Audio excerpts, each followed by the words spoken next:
আমার দুষ্টু মিষ্টি ভালোবাসার বন্ধুরা কেমন আছো সবাই? আশা করি অনেক অনেক ভালো আছো। আমি তোমাদের নীলু আপু চলে এসেছি নতুন গল্প নিয়ে। আজকের গল্পটি শুনলে তোমাদের দাঁড়িয়ে যাবে, তাই গল্পটি শোনার আগে অবশ্যই হেডফোন ব্যবহার করো। আমার লাইফে সবকিছুই মনে হয় সামান্য লেট। এই যেমন আমার ফ্রেন্ডসরা বই পড়ে ক্লাস 5 থেকে, আর আমার শুরু যখন আমি ক্লাস 10 এ পড়ি। আর পোলাপাইন সব ফিল্ম দেখে ক্লাস 5-6 থেকে। আমি কিনা দেখলাম যখন আমি ফার্স্ট ইয়ারে পড়ি, তাও আবার নানান কাহিনী কইরা। আমারে মন্টু কইল, দোস্ত একখান জিনিস দেখবি? কইলাম কি? কয় ফিল্ম। আমার তো শুই না, অবস্থা খারাপ। কই দেখমু? তোর বাসা কি খালি আছে? মন্টু কয় হ। কইলাম কেরা কেরা দেখবি? আমি, শাকিল, ফয়সাল, রাসেল, শয়ন, আর তুই যদি দেখতে চাস জবাব দিল মন্টু। কইলাম ঠিক আছে। 50 টাকা দে। মন্টু সাথে সাথে কয়, 50 টাকা? কই পামু? আমার কাছে 50 টাকা নাই, আমি 10 টাকা দিতে পারি। উহু হইব না, দেখতে চাইলে 50 টাকাই লাগব। আমরা সবাই 50 টাকা কইরা দিতাছি। আজকে বিকালের মধ্যে 50 টাকা দিলে কালকে সকাল 10টায় আমার বাড়িতে আইস, নইলে তুই বাদ। আমি চিন্তা কইরা কইলাম 50 টাকা দিতে পারি, তয় আজকে পারুম না, কালকে দিমু। তোরা সব ম্যানেজ করা, আমি কালকে সকালে দিয়া দিমু। উহু আজকে না দিলে তুই কালকে আসবি না। আর আসলেও আমি কিন্তু তোরে ঢুকতে দিমু না। পরে আবার মাইন্ড করিস না, শক্ত চোয়ালে মন্টু জবাব দিল। আমি ঠিক করছি, আমি ফিল্ম দেখমুই দেখমু।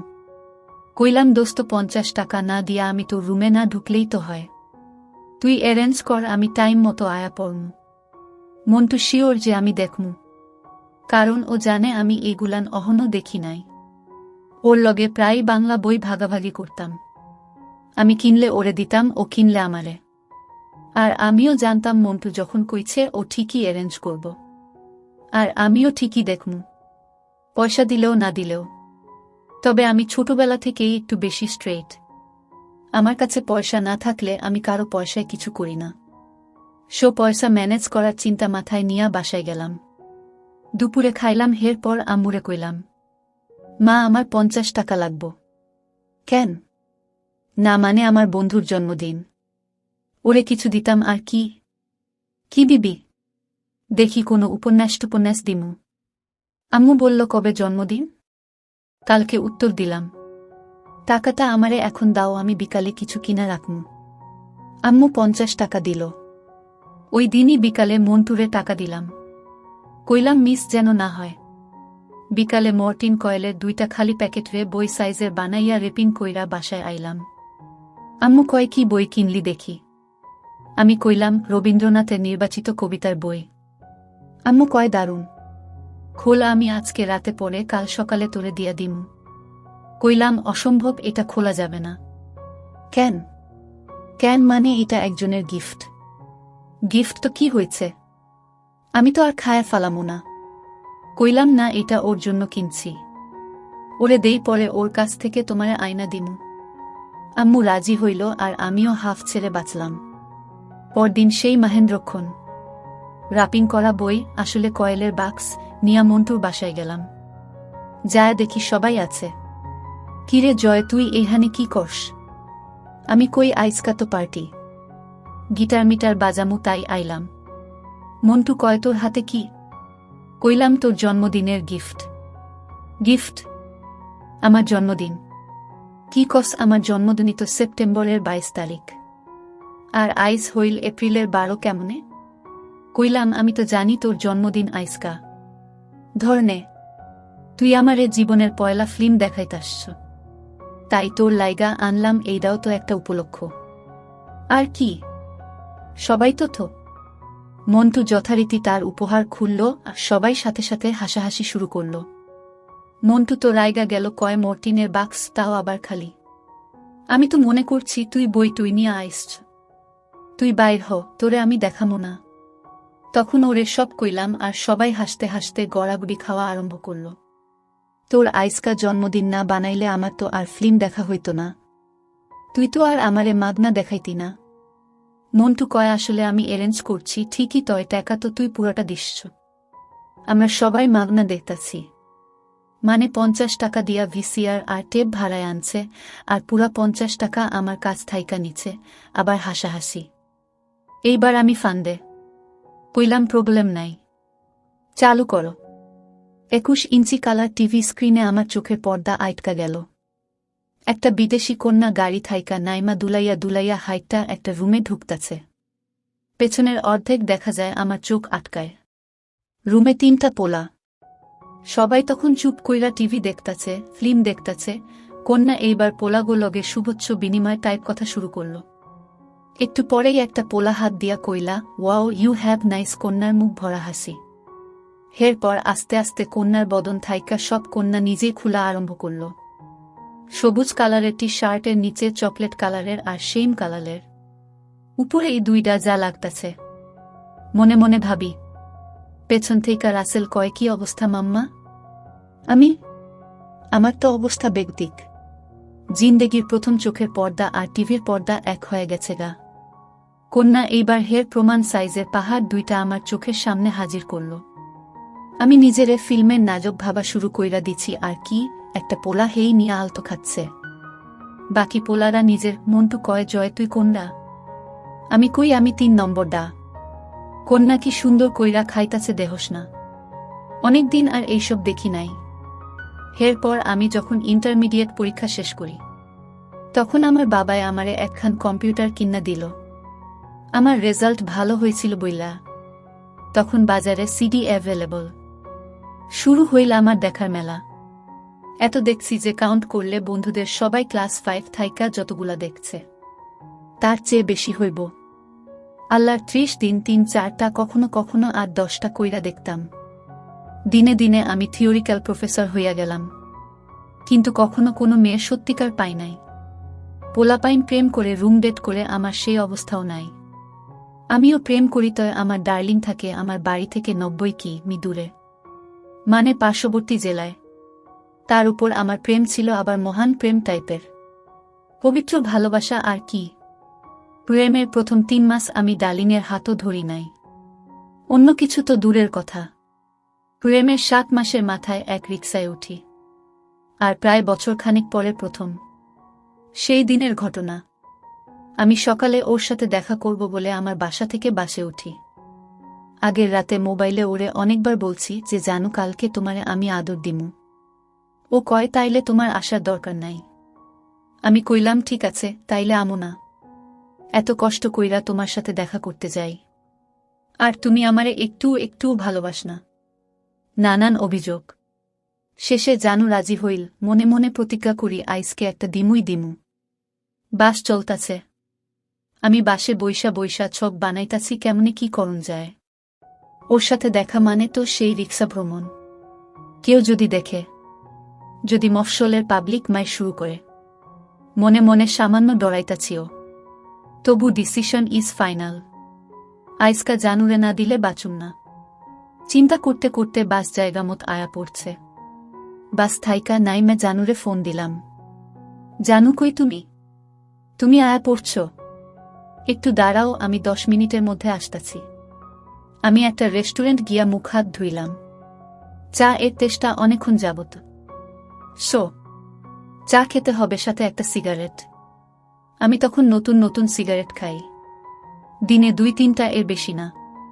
ভাবলাম ওর তো 10 মিনিট মানে মিনিমাম আধ ঘন্টা অতীত অভিজ্ঞতা। চা সিগারেট শেষ কইরা আবার মুখ ধুইলাম। ভালো করে কুলি করলাম যাতে মুখে সিগারেটের গন্ধ না থাকে পারে। এই অজুহাতে আমার আদর মিস হওয়ার চান্স যেন না পায়। পকেট থেকে একটা পোলো বাইর কইরা মুখে দিলাম। মিনিট 20 পর দেখি আমার ডার্লিং রে। দেখে আমি আনন্দিত হবার চেয়ে বিরক্তই বেশি হলাম, কারণ ওর সাথে করে ওর ছোট ভাইকে নিয়ে আসছে। মেজাজ ঠিক থাকে না। আমারও ঠিক নাই। কি হইছে? মুখটা কালা কেন? কই, এমনি। সাফায়েত কেমন আছো? ওর ছোট ভাইয়ের নাম সাফায়েত, ক্লাস 4-এ পড়ে। ভালো ভাইয়া, আপনি কেমন আছেন? ভালো। বাসায় চলেন। না, আজকে যাব না, অন্যদিন একদিন যাব। সাফায়েত আর কোনো কথা বলে না। সাফা যেত, তুমি স্যারের বাসায় যাও, আমি 2 ঘন্টা পরে এসে তোমাকে নিয়ে যাব। সুমি সাফায়েতকে ওর স্যারের বাসা পর্যন্ত আদায় দিয়ে আসে। ও সুমিকে, সেইটা নিশ্চয়ই আপনারা বুঝে গেছেন। ওই আমার ডার্লিং, আমার জান। জয়, আসো। হঠাৎ মনটা ভালো হয়ে গেল। ভেবেছিলাম আজকেও কিছু হবে না। এইবার মনে জোর পাইলাম। আমি রিক্সা ডাকতেই ও আমাকে থামিয়ে দিল।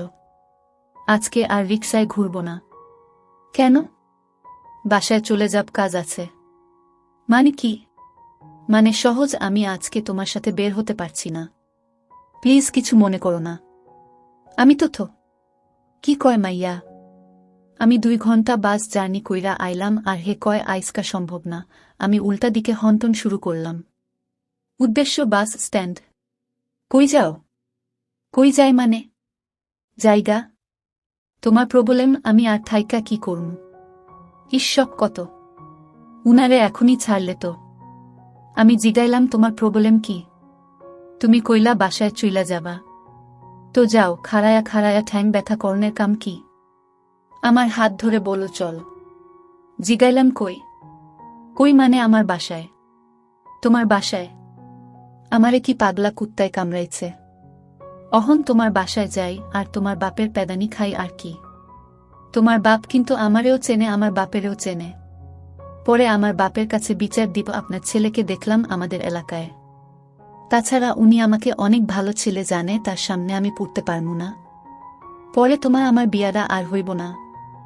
আমার হবুর শ্বশুরের সাথে আমার আগে থেকে পরিচয় ছিল, যখন সরকারি কর্মচারী হিসেবে আমাদের জেলাতেই ছিলেন। এখন পাশের জেলায় কর্মরত, ট্রান্সফারের পর জানুরা আমাদের জেলায় থাকাকালীন আমার সাথে পরিচয় হয়। সেই সুবাদে এক সময় প্রেম। সেই প্রেমের শুরুটাও একটা ইতিহাস, পরে বলবো। আমি ওর হাত থেকে আমার হাত সরাইয়া নিয়া বললাম, জানো তোমার প্রবলেম, তুমি বাসায় যাও। আমি জানতাম আজকে তুমি একটা না একটা প্রবলেম ক্রিয়েট করবা। আমার যা বুঝার আমি বুঝা গেছি। কি বুঝছো? কি বুঝছো তুমি? এই যে আমি তোমারে আইচকা চাইছি, আর তুমি বাহান্না বানাইলা। তুমি ছাতা বুঝছো? ঝটপট উত্তর। চল আমার সাথে। কোথায়? আরে বললাম না, আমার বাসায়। তোমার বাসায় কেউ নাই? আমার চিন্তিত প্রশ্ন। না, নাই। এইবার খুশি? চল। সত্যি কেউ নাই? আরে বাবা, নাই নাই নাই। তাড়াতাড়ি চল, নইলে সাফায়েত চলে আসবে। ওরে 2 ঘন্টা পড়ালে স্যার, এরপর ও বাসায় চলে আসবে। তোমার আম্মু? আম্মু নানি বাড়ি গেছে, আসবে সন্ধ্যায়। আর আব্বু তো অফিসের কাজে ঢাকায়। আমারে আর পায় কে? আমি ওর হাত ধরে ওদের বাসায় রওনা দিলাম। ঘড়িতে সময় দেখে নিলাম 2:30 বাজে, মানে অলরেডি 15 মিনিট টাইম লস। সাফায়েতের 2 ঘন্টা শেষ হতে আরও 1 ঘন্টা 45 মিনিট বাকি, আর সন্ধ্যা হতে হতে আরও প্রায় 3 ঘন্টা। মনে মনে ভাবি অনেক টাইম আছে। এই ভর দুপুর বেলায় পেটের মধ্যে চুচু শুরু হয়ে গেছে। এখন খাবারের চিন্তা করাটা বড় ধরনের বোকামি হয়ে যাবে। ভাবতে ভাবতেও মুখ ফসকে বলে ফেললাম, এই তুমি কি খাইছ? আমার মনে হয় কিছু খাওয়া উচিত। চল কোনো রেস্টুরেন্টে যাই। না বাবা, আমি তোমার সাথে এখানে কোনো রেস্টুরেন্টে যাইতে পারবো না। এখানকার সবাই আমারে চেনে, পরে আব্বুকে বলে দিতে পারে। তুমি যাও। না না, তোমারও যাওয়ার দরকার নাই। কেন? কেন মানে কি? একদিন না খাইলে কি হয়? আর আমার বাসায় কি খাবার দাবার কিছু নাই? চল বাসায় যে খেও। আমি শয়তানি হাসি দিয়া কইলাম, আইসকা আমার জন্য তো স্পেশাল খাবার, তাই না? স্পেশাল খাবার মানে সহজ। আজকে আমি খামু। আর আর আর কি? তুমি কি শয়তানি করবা আমার সাথে? জিনা, আমি তোমার মতো না। কথা বলতে বলতে বাসার সামনে চলে এসেছি। 3 তলা বাসার দোতলায় সুমিদের বাস। গেইটে দারোয়ান। আমি দারোয়ান রে পাত্তা না দিয়ে সুমির সাথে সাথে হাঁটতে লাগলাম। সুমি দারোয়ানকে বলল, লিয়াকত ভাই, আম্মা আইছে? না তো, আহে নাই। মোবাইলটা কানে নিয়ে দারোয়ানের সামনেই সুমি বলতে লাগল, আম্মু তুমি কখন আসবা? কি? এখনো রওনা দাও নাই? তাড়াতাড়ি আসো। না, আমার সমস্যা হচ্ছে না। জয় ভাইয়া আসছে। হ্যাঁ। কি বাসায় বসতে বলবো? ঠিক আছে, তুমি তাহলে তাড়াতাড়ি চলে আসো। রাখলাম, বাই। বলে আমার দিকে তাকিয়ে কয়ে, আসেন জয় ভাই, বাসায় আসেন। আমি সুমির পিছু পিছু হাঁটতে শুরু করলাম। আমার কেমন জানি ভয় ভয় লাগা শুরু করল। সোফায় গা এলিয়ে কইলাম, আবার কও তো। কি? ওই যে কইলা আসেন জয় ভাই। তুমি তোমার মায়ে আমার কথা কেন বললা? তোমার মা তো এখনই আয়া পড়ুক, তাছাড়া উনি তো আমারে চেনে না। ধুর বোকা, আমি কাউরে ফোন করি নাই। তাইলে? তাইলে আবার কি? দারোয়ানের সামনে দিয়া তুমি আমার বাসায় আসবা, দারোয়ান কি মনে করব? দারোয়ান যদি তোমার মারে কইয়া দেয়? বলবে না। ওই ব্যাটা বেশি কথা কয় না। কিরম জানি, কারো সাথেই বেশি কথা কয় না। গুড। আসো, এইবার আমার কাছে আসো। জি না, আপনি আজকে আমার কাছ থেকে 10 হাত দূরে থাকবেন। চোখে দুষ্ট হাসির ঝিলিক। আমি ওর বাম হাত ধরে টান দিলাম আমার দিকে। টানটা একটু জোরে দেওয়ায় একেবারে আমার কোলের উপর এসে পড়ল। কি করো? সাহস বেশি হয়ে গেছে, তাই না? অনেক সাহস আমার, আর তোমার সাহসও তো বিদিক। তুমি কি আমারে যাই না শুই না আজকে আইতে কইছ? আমারও অনেকদিন থেকে ইচ্ছা আমার বাবুটাকে একটু। আমার তখন চরম অবস্থা, কিন্তু আমি স্বপ্নেও ভাবি নাই আমি ওকে আজ এভাবে পাব।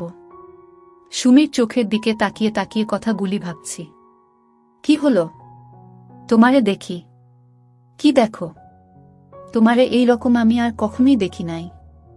তুমি যে এত সুন্দর আমার চোখেই পড়ে নাই। তুমি এত সুন্দর কেন? থাক, আর পাম দেওয়ান লাগবো না। মুখটা আমার মুখের কাছে এনে বলল, তুমি খাবে না? কথাটা আমার কানে ইলেকট্রিক শকের মতো লাগলো। এখনই খাবো। আমি ভেবেছি ওকে খাওয়ার কথা বলছে। আমি আমার চোখ বন্ধ করে ওর সন্ধান করতে লাগলাম। কি মশাই, তোমার মতলবটা কি? চোখ খুলে দেখি ও হাসছে। কি মতলব মানে? তুমি না খাইতে বললা। আমি ভাতও খাওয়ার কথা জিগাইছি। আমার তো ভাতের খিদা নাই। তুমি আমারে আইসকা জাদু করছো? সত্যি তখন আমার ভাতের খিদে ছিল না। প্লিজ কাছে আসো। আমি ওর 2 গাল 2 হাতে ধরে কপালে একটা, ও আমাকে 2 হাত দিয়ে ধরল শক্ত করে। আমাকে আর পায় কে? আমি ওকে আমার কোলে বসিয়ে ওর নাক শুরু করলাম। ও চোখ বন্ধ করে আমার ভালোবাসায় ডুবে গিয়েছিল। এভাবে চলল মিনিট 3। আমার চোখ আর সুমির চোখ যেন একটাই। এতটাই বিভোর হয়ে গিয়েছিলাম যে আমি সোফা থেকে উঠে দাঁড়ালাম। ওকে আমার বুকের মধ্যেখানে শক্ত করে ধরে চোখ বন্ধ করে 1 সেকেন্ডের 10 ভাগের 1 ভাগ সময়ের জন্য এতটুকু স্পর্শই ওকে এতটা কামাতুর করে দেবে ভাবতে পারি নাই। চোখ আমার বন্ধ, মনে হচ্ছে আমার এই মুহূর্তে আমার ঠিকানা অন্য কোথাও। কতক্ষণ আমরা এভাবে একে। বিপত্তি ঘটল যখন কলিং বেলের আওয়াজ শুনলাম। দুজনেই উঠে দাঁড়ালাম, দেখলাম ওর চোখ লাল হয়ে গেছে। আমি যেন বেহেস্ত থেকে সরাসরি দোজখে নেমে এলাম। কে? সুমি হাত দিল। কে? আমি দরজার ওপাশ থেকে ভেসে আসা কণ্ঠ। আমি কে? আরে খোল না। আমি চৈতি। চৈতিটা আবার কে? আমি জিগাইলাম। ওহ, ও আমার বান্ধবী। তুমি এক কাজ কর, তুমি আমার রুমে দরজা আটকায়া বইসা থাকো। আমি 2 মিনিটের মধ্যে ওর বিদায় কইরা আইতাছি। তাড়াতাড়ি এসো। এখন আমি সুমির বেডে। সুন্দর করে সাজানো রুম। দেয়ালে সুমির পেইন্ট করা কিছু ছবি। ড্রেসিং টেবিল ভর্তি কসমেটিক্স। আর যে জিনিসটা পেলাম তালা জবাব। বিছানার এক পাশে একটা কালো রঙের। আমার ধারণা ও ভাবতেও পারেনি আমি ওকে ছেড়ে দেব। পরে অবশ্য জেনেছি যে আমার ধারণা সত্যি ছিল, ও এমনই কথার কথা বলছিল। বললাম, সরি। দুজন পাশাপাশি শুয়ে আছি। তুমি এই রকম করলা কেন? সরি বলছি তো। সরি? কিসের সরি? আমি তোমাকে অনেক ভালো ভেবেছিলাম। আমার কি দোষ? তুমিই তো আমাকে বাসায় আনছো। আমি কি একলা তোমারে আদর দিচ্ছি? তুমিও তো আমারে দিলা। তাই বলে তুমি আমার উপর। ছি ছি। আমি ওকে এক ঝটকায় আমার উপর নিয়ে আসলাম। ওর চুলে আমার মুখ ঢেকে গেল। 2 হাত দিয়ে চুল সরিয়ে জিগাইলাম, অহন হইছে? কি? কি মানে অহন? তো শোধবোধ নাকি? কি শোধবোধ? এই যে অহন তুমি আমার উপরে। না হয় নাই। এইভাবে কি শোধবোধ হয়? তুমি আমারে কোনোদিন ভুলে যাবে না তো? না, তোমারে ভুলা যাবে না। আমি তোমারে ভুলে যাব এটা হইতে পারে না। আর তুমি আমারে ভুইলা যাবা, এইটা আমি হইতে দিমু না। চামে ডায়লগটা দিয়া দিলাম। আমার উপর ওর মিশে এক হয়ে গেছে। আমি ওর পিঠের উপর হাত দিয়ে ধরলাম। তাতে ওর পুরাটা আমি অনুভব করতে পারতাছি, কিন্তু হাত দিয়ে ধরার সাহস পাইতাছি না। জান। আমার জিনিস দুইটা একটু দেখি। তোমার জিনিস? কি জিনিস? না মানে তোমার কাছে আমার দুইটা জিনিস রাখছি না, ওইটা একটু দেখি। কি রাখছো তুমি? তোমার গিফটগুলা। আরে না। আমি ওর কানে কানে বললাম, তোমার কাছে আমার যে দুইটা আছে ওইটা একটু ধইরা দেখি। না, আমার শরম লাগবো। ইস, জিনিস তো আমার। তোমার শরম লাগবো কেন? ওই দুইটা তোমার হইল কেমনে? কেমনে মানে? ওই দুইটা তো আমারই। তোমার কোনো কামে লাগে? ওইগুলো দিয়া তোমার কোনো কাজ হয়? ভাত রানতে পারো, পড়তে পারো, লিখতে পারো, কোনো কামেই তো লাগে না। কামে লাগবো আমার আর আমার মাইয়ার। ওইটা অহন আমার আর আমাগো একটা মেয়ে হইলে ওরে কিছুদিনের জন্য দিমু। তোমার জিনিস তো পারমিশন নেওয়ার কি দরকার? নিয়া যাও। ওই দুইটা খুইলা তোমার পকেটে কইরা নিয়া যাও।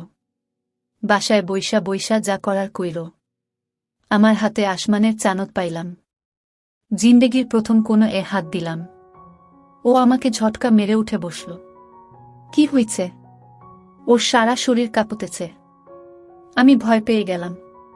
কি হয়েছে তোমার? জানি না, বলে বিছানায় বসেই আমাকে